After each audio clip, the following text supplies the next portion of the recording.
Bonjour et bienvenue dans ce nouveau format d'Happy Podcast, plus court, plus condensé, plus rythmé, sous forme d'interviews enregistrées à la radio chez BXFM.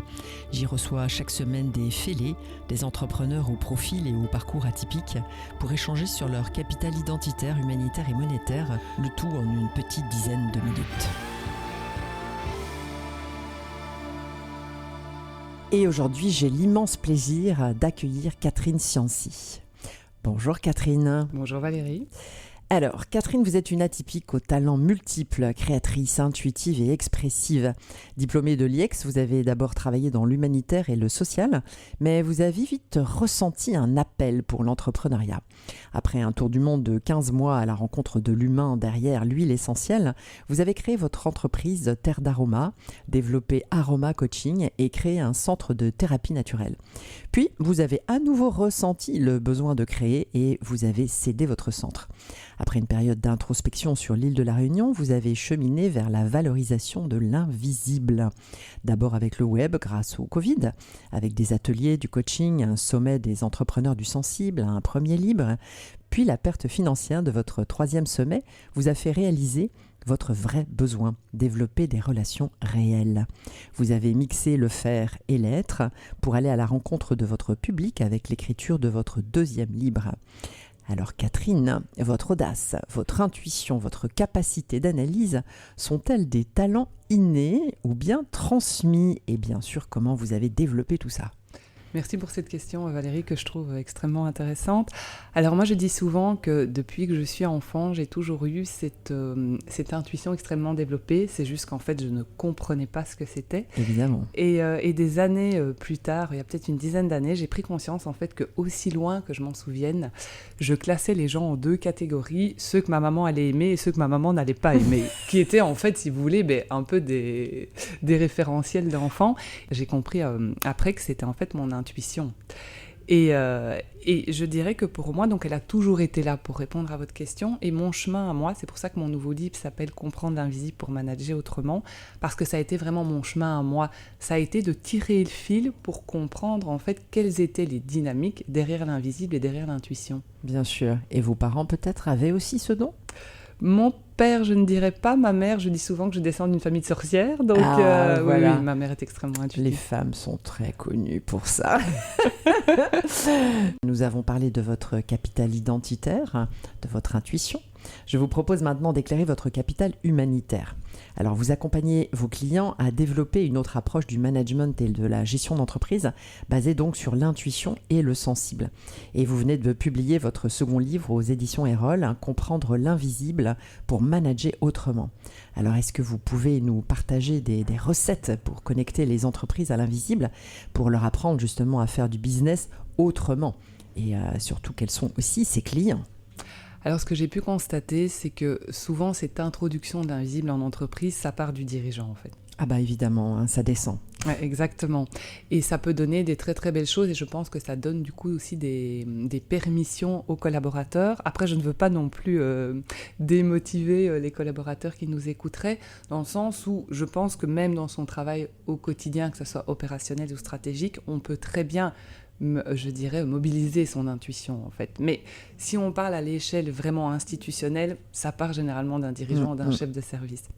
Et alors pour répondre à votre question, dans mon livre je parle notamment des clés de compréhension de l'invisible. Je ne vais pas là toutes les citer, mais je pense notamment que stimuler l'imaginaire c'est extrêmement important. Et j'ai interviewé notamment dans ce livre Laurent Gounel qui donne toutes ses ficelles de romancier pour stimuler l'imaginaire. Et il disait notamment à cette ère de l'intelligence artificielle, c'est ça aussi qui va faire la différence entre les entreprises, ça va être la capacité justement pour le dirigeant ou le manager de développer en fait l'imaginaire et l'intuition de ses équipes. Ce qui mène vers la créativité, évidemment. Complètement. D'ailleurs, il y a un chapitre sur la créativité dans le livre, tout à fait. Et peut-être pour moi, une autre clé de compréhension, c'est la symbolique. Et c'est de se rendre compte, en fait, que la symbolique, elle est présente partout en entreprise.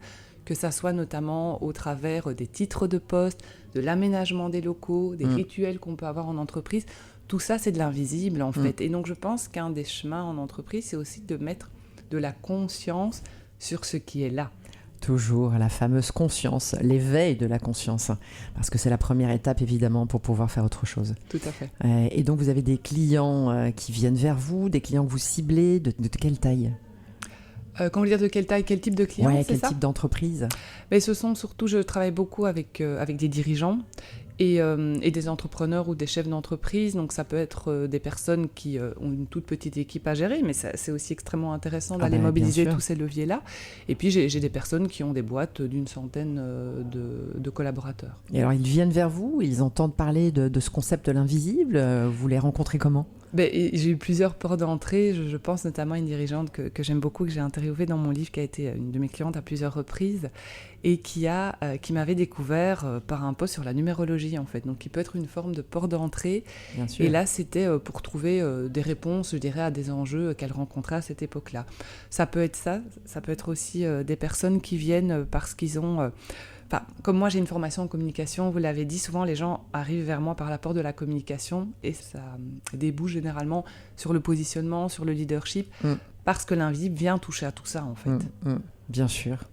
C'est passionnant. Nous abordons la dernière partie, le capital monétaire. Alors dans le bonheur rentable, l'argent n'est pas une finalité, c'est une énergie au croisement du visible, la réalité de la gestion, les mécanismes financiers, et de l'invisible, justement, nos comportements vis-à-vis de l'argent qui sont issus de notre construction identitaire. Alors Catherine, vous avez consacré un chapitre entier de votre livre sur l'argent, je l'ai lu. Pouvez-vous nous présenter votre vision et nous parler de l'impact donc, de cette approche sur la rentabilité de vos clients? Alors moi, je dirais vraiment que l'argent, je le vois au travers d'une vision multidimensionnelle.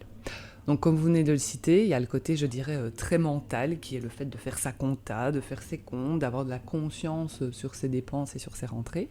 Puis pour moi, il y a vraiment la dimension émotionnelle dans laquelle je mets évidemment les croyances. On entend souvent parler des croyances autour de l'argent. Et donc, c'est vraiment d'avoir pour moi une forme de recul sur quelles sont mes croyances par rapport à l'argent, qui vont avoir un impact évidemment sur la vie perso, mais bien sûr sur la vie pro. Il y a la dimension aussi argent physique, et c'est quelque chose auquel moi je fais très attention, qui est le fait de toucher l'argent. Parce qu'on est vraiment... on utilise l'essence. Ouais, et c'est énormément dématérialisé. Alors c'est très pratique, hein. Moi aussi je paye par carte bien sûr, mais c'est vrai que je trouve ça intéressant de régulièrement avoir du cash, toucher l'argent. Il y a une forme de conscientisation aussi. Exactement, tout à fait. Et c'est notamment, vous me demandez par rapport à mes clients, j'ai travaillé parfois avec certains de mes clients sur le fait de réintégrer le cash en fait, pour remettre de la conscience souvent sur les dépenses dans ce cas-là. Et la dernière dimension, c'est la dimension énergétique. Et là, on touche vraiment à ce que j'appelle l'énergie de l'argent. Et en tout cas, la manière dont moi je le vis, la manière dont je le transmets à mes clients, c'est qu'on peut, selon moi, avoir une relation équilibrée à l'argent à partir du moment où on oscille, où on danse avec ces 4 dimensions. Tout à fait. Alors, souvent, ce sont 2. Là, on va très, très largement, mais on est entre le matériel, on va dire, la matérialisation et l'invisible. Oui. C'est déjà un premier équilibre, mais évidemment, on peut aller encore plus loin. Et c'est vraiment une porte d'entrée pour moi, comme vous disiez, Valérie, c'est comment est-ce qu'on jongle avec l'argent entre la matière et l'invisible. C'est ça. En fait. C'est ça. Et c'est un chemin d'apprentissage, un chemin d'éveil. Et bien sûr, j'imagine que ce sont pour l'instant des clients un peu particuliers, un peu éveillés, qui vont devenir de plus en plus nombreux, nous l'espérons, dans les mois, dans les années à venir. Eh bien, merci Catherine d'être venue inspirer les auditeurs avec votre parcours et votre vision et votre offre, bien sûr, qui s'aligne parfaitement avec le concept du bonheur rentable. On peut vous contacter sur les réseaux sociaux, sur votre site avec votre nom, donc Catherine Cianci, C-I-A-N-C-I. Votre livre « Comprendre l'invisible pour manager » est disponible sur votre site, ainsi qu'en librairie. Eh bien, au revoir Catherine, bravo. Vous faites partie des fêlés qui laissent passer la lumière et qui mettent leurs talents et leurs expériences de vie au service de la conscience pour inspirer la société avec audace et spiritualité. À très vite. Au revoir Catherine. Au revoir, merci. Je suis Valérie Delande, créatrice et animatrice du concept de bonheur rentable, et je vous donne rendez-vous chaque semaine avec un nouveau fêlé. Vous pouvez également retrouver les chroniques du bonheur rentable en podcast sur le site de BXFM.